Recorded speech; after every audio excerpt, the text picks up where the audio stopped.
राधे राधे, जय श्री कृष्णा। आज मैं आपको कार्तिक मास में सुनी जाने वाली एक पौराणिक कहानी सुनाने जा रही हूँ। अगर आप कार्तिक स्नान और व्रत करते हैं तो कहानी जरूर सुननी चाहिए। इससे कार्तिक स्नान और व्रत के साथ साथ कहानी सुनने का भी पूरा फल मिलता है। अगर अभी तक आपने मेरे चैनल को सब्सक्राइब नहीं किया है तो कृपया मेरे चैनल को सब्सक्राइब करें, साथ में बेल जरूर प्रेस करें ताकि मेरे आगे आने वाली वीडियो की नोटिफिकेशन आपको सबसे पहले मिले। और अगर आपको कहानी अच्छी लगे तो कमेंट बॉक्स में जय हो राधा दामोदर जी की जरूर लिखें। धन्यवाद। कहानी इस प्रकार है। एक बार एक गांव में एक बुढ़िया माई थी। वो हर साल कार्तिक स्नान और व्रत किया करती थी। उसके लिए कृष्ण भगवान खिचड़ी का कटोरा रख जाते थे। बुढ़िया माई खिचड़ी खाकर व्रत खोल लेती थी। पड़ोसन देखकर जलती थी कि इसका कोई नहीं, फिर भी इसको खिचड़ी खाने के लिए कहाँ से मिल जाती है। फिर एक दिन बुढ़िया कार्तिक नहाने गंगा जी गई। भगवान आए और खिचड़ी का कटोरा रख कर चले गए। पड़ोसन ने खिचड़ी का बेला उठाकर मकान के पिछवाड़े में फेंक दिया और मनी मन बुदबुदाई कि देखती हूँ अब बुढ़िया कहाँ से अपना व्रत खोलती है। शाम को बुढ़िया आई, उसे खिचड़ी का कटोरा दिखा नहीं। उसने चारों तरफ देखा। वह भूखी रही और कहने लगी कि मेरी खिचड़ी कहाँ गई, मेरा बेला कहाँ गया। पड़ोसन ने पिछवाड़े में जो खिचड़ी फेंकी थी वहाँ उसमें 2 फूल उग आए। उस रास्ते से राजा जी का रथ रोज निकलता था। जब राजा ने उन 2 सुंदर फूलों को देखा तो मंत्री को भेजकर फूल तोड़ने को कहा। दोनों फूल लाकर राजा ने अपनी रानी को दे दिया।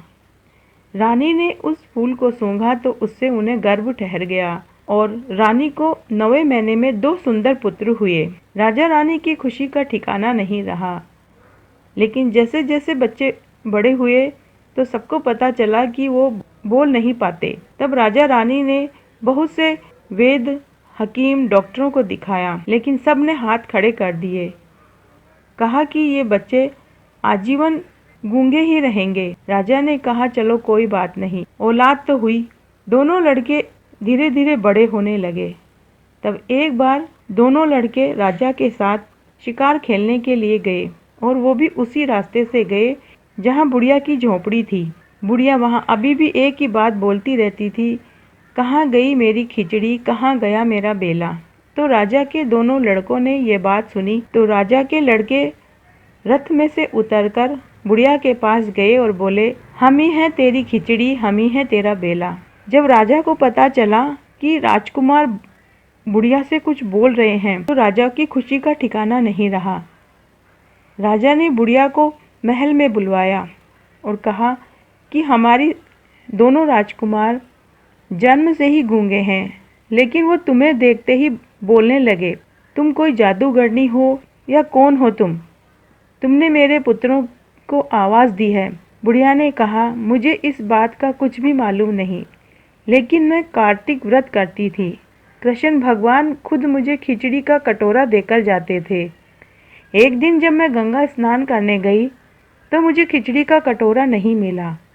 इसीलिए मैं बोलती रहती हूँ, कहती रहती हूँ कि कहाँ गई मेरी खिचड़ी, कहाँ गया मेरा बेला।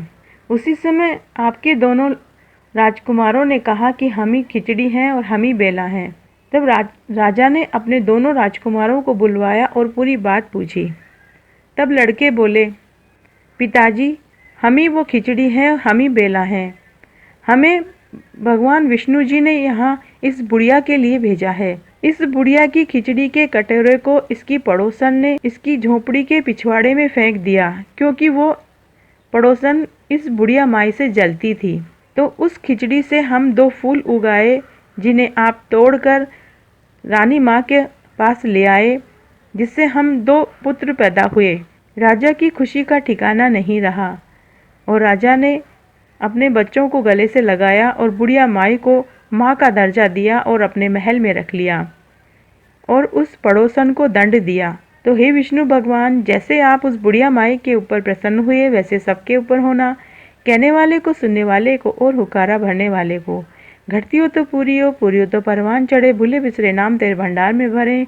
तो आज मैंने आपको कार्तिक में सुनी जाने वाली एक पौराणिक कहानी सुनाई। अगर आपको यह पसंद आती है तो ज़्यादा से ज़्यादा शेयर करें। धन्यवाद।